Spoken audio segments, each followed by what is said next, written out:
bienvenue. Aujourd'hui, on s'intéresse à quelque chose d'essentiel en français, le vocabulaire des objets du quotidien, Mhm. ceux qui nous entourent vraiment tous les jours.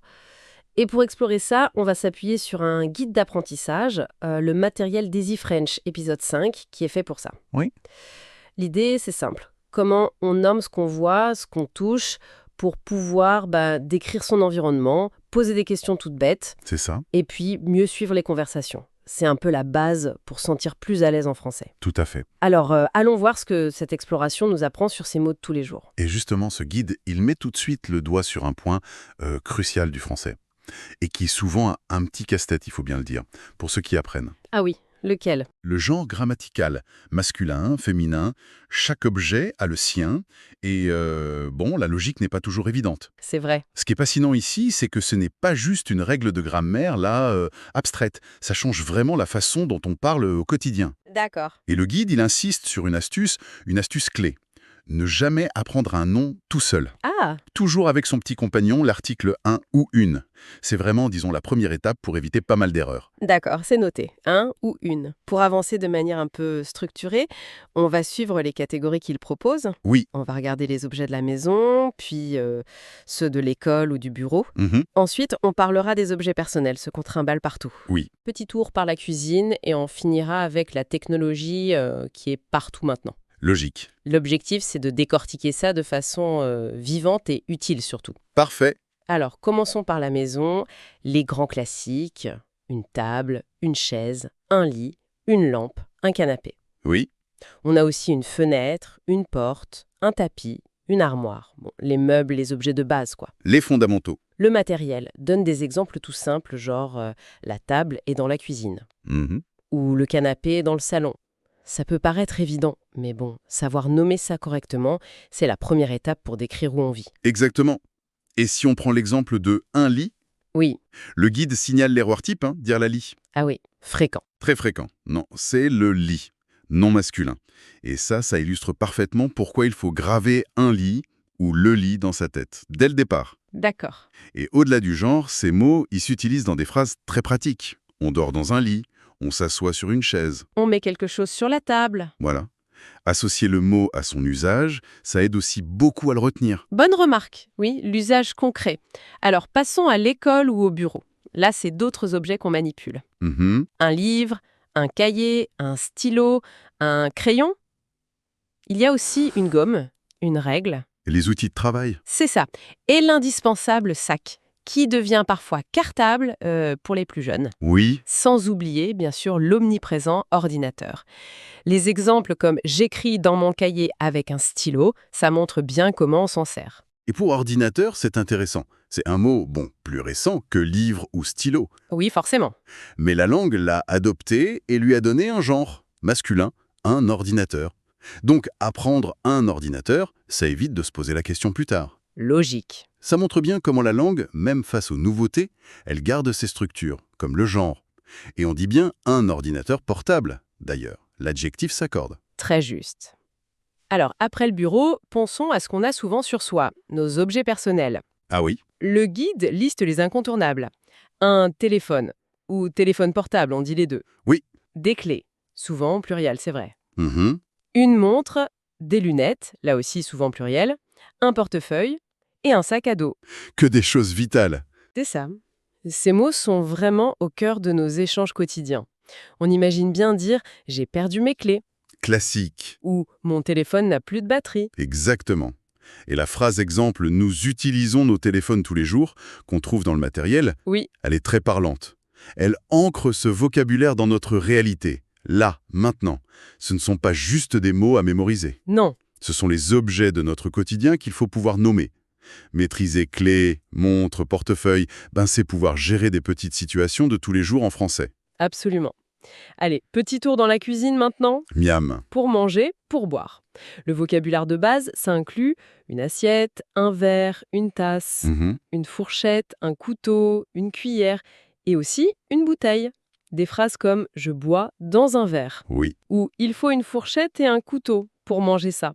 C'est typique. Et là, le guide, il est malin, il soulève des points de vigilance intéressants. Ah oui, lesquels? D'abord, la petite nuance entre un verre, l'objet pour boire, Oui, Et du verre, le matériau. On boit dans un verre qui est fait en verre. D'accord, la préposition change aussi. Voilà, c'est une distinction assez courante en français. Et puis, un autre point qui coince souvent, surtout pour les anglophones, Oui. c'est la différence entre un verre et une tasse. Ah, le fameux glace versus cup. Exactement. En français, on va plutôt dire un verre pour l'eau, le jus, le vin, et une tasse pour le café, le thé, les boissons chaudes en général. C'est vrai. Et ces petites précisions, ça permet d'être plus clair, d'éviter les quiproquos. Le guide mentionne plat, un ordinateur et un téléphone. On les a déjà vus. Oui. Mais aussi une télévision ou la télé, La télé, oui. des écouteurs, un chargeur et une télécommande. Là, on est en plein 21e siècle. Carrément. Des phrases comme « j'écoute de la musique avec des écouteurs » ou « où est la télécommande ?» C'est banal aujourd'hui. Ce qui est frappant, en fait, c'est à quel point ces objets sont partout. Oui, Et donc leur vocabulaire aussi. Ordinateur et téléphone qui reviennent dans plusieurs catégories, bureau, perso, techno, ça le prouve bien. c'est vrai. Et pouvoir dire le chargeur, les écouteurs, la télécommande, c'est juste indispensable pour parler de sa vie de tous les jours. Mhm. D'ailleurs, c'est intéressant, le vocabulaire techno, c'est un domaine où l'anglais a beaucoup d'influence. C'est sûr. Mais ces mots-là, chargeur, télécommande, écouteurs, ils sont bien francisés et ils ont leur genre. Un chargeur, une télécommande, des écouteurs, qui vient de un écouteur, masculin. Bien vu. Faisons une petite pause si tu veux bien pour revenir sur ce fameux point, le genre grammatical. Le fil rouge. Exactement, le fil rouge de notre exploration. Le matériel d'Easy French insiste vraiment là-dessus. En français, on ne peut pas y couper. Non. Il faut savoir si un mot est masculin, un, ou féminin, une. On a vu plein d'exemples. Un livre, un téléphone, un sac, masculin. Oui, Et une chaise, une lampe, une tasse, féminin. c'est ça. Et l'astuce, elle reste la même. Graver dans sa mémoire le mot avec son article. Pensez une chaise et pas juste chaise. C'est vraiment la méthode la plus sûre. Bon, maintenant, connaître les noms, c'est bien. Oui, Mais comment on les utilise pour interagir, pour parler avec les gens? bonne question. Alors, le guide propose 2 structures de questions qui sont vraiment la base. La première, c'est pour identifier quelque chose. Qu'est-ce que c'est? Ah oui, classique. Tout à fait. Réponse type, c'est un stylo. C'est la question numéro 1 pour demander le nom d'un objet qu'on ne connaît pas. Très utile. Et la deuxième structure. C'est pour localiser. Où est si c'est un seul objet D'accord. et où sont s'il y en a plusieurs. Logique. Par exemple, où est le téléphone? Et la réponse, le téléphone est sur la table. Simple. Ou alors, où sont les clés? Réponse, elles sont dans le sac. D'accord. Et ces 2 questions, qu'est-ce que c'est et où sont, ce sont des outils incroyablement pratiques pour commencer à utiliser tout ce vocabulaire qu'on vient de voir. Oui, ça rend les choses actives tout de suite. Exactement. Ça permet de passer d'une connaissance passive, juste connaître le mot, à une compétence active de communication, même si elle est simple au début. Très très utile pour se lancer, oui. Pour être complète, le matériel d'Easy French, il souligne aussi quelques erreurs fréquentes à éviter. Ah, les pièges. Voilà, c'est toujours bon de les connaître pour ne pas tomber dedans. On a déjà parlé de dire la lit au lieu de le lit. Oui, le genre. Il faut mémoriser le masculin. Inversement, dire un table au lieu de une table. Le féminin. Mémoriser le féminin. On a aussi mentionné la confusion possible entre un verre et une tasse. Mhm. Au lieu de... J'ai besoin d'un crayon. L'article un, une, le, la, des, Oui. il est quasi obligatoire en français devant un nom commun. Avoir conscience de ces points faibles typiques, de ces erreurs courantes, c'est déjà faire une bonne partie du chemin, je pense. Oui, Ça aide à être plus vigilant quand on parle ou quand on écrit. C'est un peu comme connaître les panneaux de signalisation quand on apprend à conduire. j'aime bien l'image. Ça évite les petits accidents linguistiques. C'est bien vu. Alors, si on devait résumer un peu les points clés de cette exploration, basée sur le matériel Easy French. Allons-y. On a parcouru le vocabulaire essentiel des objets du quotidien.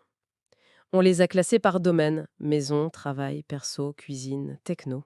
Oui. On a vu l'importance, mais alors cruciale, du genre masculin ou féminin. Et l'astuce, mémoriser le nom avec un ou une. Fondamental. Et puis, on a découvert ces questions simples mais hyper puissantes. Qu'est-ce que c'est? Où est? Pour utiliser ces mots tout de suite. Exactement. Et le conseil pratique qui termine le guide, il est simple mais redoutablement efficace. Pratiquer, pratiquer, pratiquer. Comment? Tout simplement en nommant les objets autour de soi. Au quotidien, en faisant la vaisselle, penser, ça, c'est une assiette. Voilà une fourchette. Ah oui. En travaillant, où est mon stylo? Ah, voilà le cahier.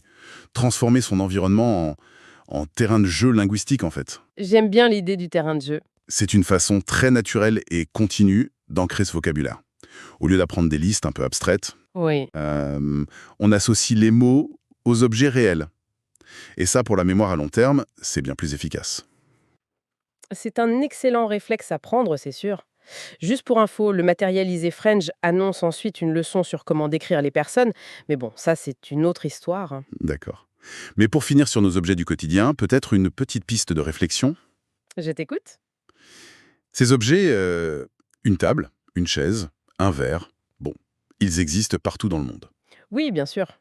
Mais la façon dont le français les nomme, avec ses genres parfois arbitraires, ses distinctions fines comme entre verre et tasse, certains mots qui n'ont pas d'équivalent direct ailleurs, est-ce que tout ça, ça ne révèle pas un peu en filigrane une certaine manière de découper, de catégoriser le réel qui serait propre à la culture francophone?